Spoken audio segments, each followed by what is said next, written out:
Hi guys, ஹோட்டல்ல வந்து பாத்தீங்கன்னா ரெஸ்டாரன்ட் ஸ்டைல்ல நம்மளுக்கு வந்து பாத்தீங்கன்னா பரோட்டாக்கு வெஜ் குருமா வைப்பாங்க. சேம் நம்ம அந்த வெஜ் குருமா வந்து பாத்தீங்கன்னா ரொம்ப ஈஸியா குக்கர்ல வந்து செய்ய போறோம். அடுப்பு வந்து ஆன் பண்ணிட்டு குக்கர் ஹீட் ஆயிடுச்சு. சோ ஆயில் வந்து சேர்த்துக்கிறேன். ஆயில் கொஞ்சம் கூட தான் வந்து சேர்த்திருக்கேன். ரொம்ப வந்து கூடல, மீடியமா தான் எடுத்திருக்கேன். ஆயில் ஹீட் ஆகும்போதே வந்து பாத்தீங்கன்னா ஓன் கரம் மசாலா, பட்டை, லவங்கம், அதுக்கு வந்து பாத்தீங்கன்னா ஆயில வந்து பொரியட்டும் போது நம்ம ஆனியனை வந்து சேர்த்துக்கலாம். ஆனியன் வந்து பாத்தீங்கன்னா நான் வந்து குட்டி குட்டியா தான் இந்த மாதிரி கட் பண்ணி வச்சிருக்கேன். ரம்பா லீஃபும் வச்சிருக்கேன். இப்போ நம்ம வந்து பாத்தீங்கன்னா அப்படியே சேர்த்துக்கலாம்.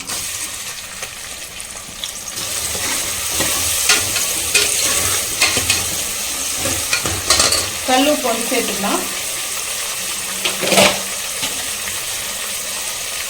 கல்லுப்பு வந்து சேர்த்துட்டு கொஞ்சம் வதக்கலாம். இங்க வந்து பாத்தீங்கன்னா நான் வந்து என்னென்ன எடுத்திருக்க வெஜிடபிள்ஸ் பாத்தீங்கன்னா இது வந்து சினமனோடைய லீஃபுங்க, அதையும் வந்து சேர்த்துக்கிறேன். சினமனோடைய லீஃபும் வந்து சேர்த்தாச்சு. ரம்பா லீஃபும் சினமனோடைய லீஃபும் சேர்த்துருக்கேன். புதினா கொத்தமல்லி கூட நீங்கள் சேர்த்துக்கலாம். நான் புதினா கொத்தமல்லி வந்து சேர்க்கல, முடிஞ்சிடுச்சு. ஸோ வந்து வாங்கிட்டும் வரல. ஸோ அதனால தான் நான் வந்துட்டு இப்படி சேர்த்துருக்கேன். இங்கே பாருங்கள், இது வந்து நல்லா வதங்குது. சூப்பராக வந்து வதங்கட்டும். என்னென்ன எடுத்துருக்கேன் வெஜிடபிள்ஸ் பார்த்தீங்கன்னா கேரட் எடுத்துருக்கேன், பீன்ஸ் வந்து எடுத்துருக்கேன், பொட்டேட்டோ எடுத்துருக்கேன், கேப்சிகம் வந்து பார்த்தீங்கன்னா க்ரீன் கேப்சிகம் எடுத்துருக்கேன். நீங்கள் வந்து எல்லோ ரெட்டு கூட வந்து பார்த்தீங்கன்னா ஆட் பண்ணிக்கலாம். இது கூட பச்சை பட்டாணி கூட நீங்கள் வந்து சேர்த்துக்கலாம். நான் வந்து இருக்கிற வெஜிடபிள்ஸ் மட்டும் வச்சு செஞ்சுருக்கேன். கேரட்டும் இது அப்படியே பக்கா ரெஸ்டாரண்ட் ஸ்டைலில் பரோட்டா கிரேவிங்க. பரோட்டாக்கு இந்த ஒரு கிரேவி இருந்தால் போதுங்க, செம்ம டேஸ்ட்டாக இருக்கும். இது பரோட்டாக்குன்னா பரோட்டா.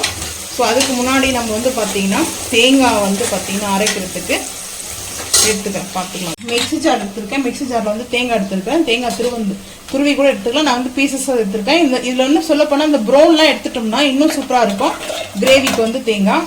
ஸோ நான் வந்து மிளகு, பட்டை வந்து வச்சுருக்கேன், சினமனு 2 வந்து பாதாமும், ஒரு 3 முந்திரி பருப்பு வச்சுருக்கேன். அதுக்கப்புறம் கசகசா, நம்மளுக்கு மெயினாக வந்து காரத்துக்கு லைட்டாக வந்து மிளகு சேர்த்துருக்கேன். ஸோ இது சேர்த்துட்டு ஃபைன் பேஸ்ட்டாக வந்து அரைச்சிட்டு வந்துட்டு பார்க்கலாம் வாங்க. வதங்கிடுச்சு வந்து பார்த்தீங்கன்னா வெங்காயம் வந்து வதங்கி ஆச்சு. ஸோ இந்த டைமில் வந்து பார்த்தீங்கன்னா தக்காளி சேர்த்துக்கலாம். தக்காளி வந்து பார்த்தீங்கன்னா கொஞ்சம் கூட எடுத்துக்கோங்க. நீங்கள் வந்து முந்திரி வந்து பாதாம் வந்து நான் வந்து 2 ஏன்னா கிரேவிக்கு தகுந்த அளவுக்கு தான் நான் 2 பீஸ் வச்சுருக்கேன். ஸோ நம்ம வந்து கிரேவி கூட வந்து அதுக்கு தகுந்த மாதிரி பீசஸ் வந்து பார்த்தீங்கன்னா கொஞ்சம் வந்து கூட வந்து வைக்கலாம். ஒரு 4-5 பீஸ் வச்சுக்கலாம். ஸோ இப்போ வந்து பார்த்தீங்கன்னா இஞ்சி பூண்டு பேஸ்ட்டு 1 ஸ்பூன் வந்து சேர்த்துக்கிறேன். 1 ஸ்பூன் ஃபுல்லாக எடுத்துருக்கேன். சேர்த்தாச்சு. சேர்த்துட்டு தக்காளியும் இந்த இஞ்சி பூண்டு பேஸ்ட்டும் வதங்கணும். வதங்கினதுக்கு அப்புறம் தாங்க நம்ம வெஜிடபிள்ஸ்லாம் வந்து ஆட் பண்ணணுமே. ஸோ இது வந்து வதங்கட்டும். பாலி நல்லா மசிற அளவுக்கு குக் ஆகணுங்க. அதுக்கப்புறம் தான் நம்ம வந்து வெஜிடபிள்ஸ்லாம் வந்து மசாலாலாம் ஆட் பண்ணணும். ஸோ இப்போ பார்த்தீங்கன்னா இங்கே பாருங்கள், தக்காளி நல்லா மசிற அளவுக்கு குக் ஆகிடுச்சு. ஸோ அதுக்கப்புறம் காஷ்மீரி மிளகாய் பவுடர், நீங்கள் வந்து குழம்பு மிளகாய் பவுடர் கூட சேர்த்துக்குங்க, அது உங்களோட விருப்பம் தான். நான் நல்லா கலருக்காக ஆட் பண்ணுறேன். ஒரு 1.25 ஸ்பூன். 1.25 ஸ்பூன்னா வெஜிடபிள்ஸ் வந்து கேரட் எல்லாம் இனிப்பாக இருக்கும், ஸோ ஸ்வீட் இருக்கும். அதனால தான் நான் வந்துட்டு 1.25 ஸ்பூன் சேர்க்குறேன். நீங்கள் வந்து மட்டன் மசாலா, சிக்கன் மசாலா வந்து கிரேவி மசாலா வந்து ஆட் பண்ணிக்கங்க. அதுதாங்க வந்து ரெஸ்டாரண்ட் ஸ்டைலில் வந்துட்டு நான்வெஜ் டேஸ்ட்டில் நம்மளுக்கு வெஜிடபிள்ஸ் வந்து கிரேவி கிடைக்கும். நான் வந்து மட்டன் கிரேவி மசாலா ஒரு 2.5 ஸ்பூன் வந்து ஆட் பண்ண போகிறேன்.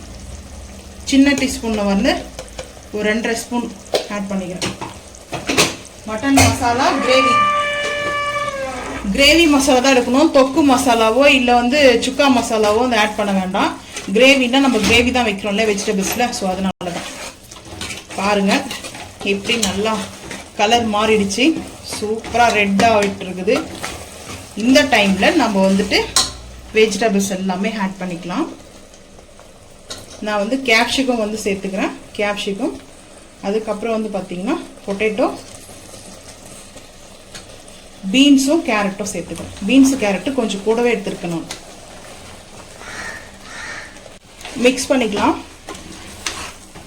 நான் இப்போ லஞ்சுக்கு வந்து ரைஸ் தாங்க, நைட்டுக்கு வந்து பரோட்டாவோ இல்லை சப்பாத்தியோ செய்வோம். ஸோ பரோட்டா தான் கம்பல்சரி வந்து பார்த்தீங்கன்னா அந்த கிரேவி பரோட்டாக்கு அருமையாக இருக்கும். மிக்ஸ் பண்ணிவிட்டு அரைச்ச பேஸ்ட்டை வந்து சேர்த்துக்கலாம். தேங்காய் அரைச்சோம் இல்லையா, இது கூட மிக்சிங் கூட தண்ணி சேர்த்துட்டு பார்க்கலாம் வாங்க. தண்ணி வந்து பார்த்தீங்கன்னா சேர்த்துருக்கேன். காரம் உப்பெல்லாம் செக் பண்ணிக்கணும். இந்த டைம்லேயே வந்து பார்த்தீங்கன்னா நம்ம செக் பண்ணிவிட்டு கம்மியாக இருந்துச்சுன்னா சால்ட் வந்து சேர்த்துக்கலாம்.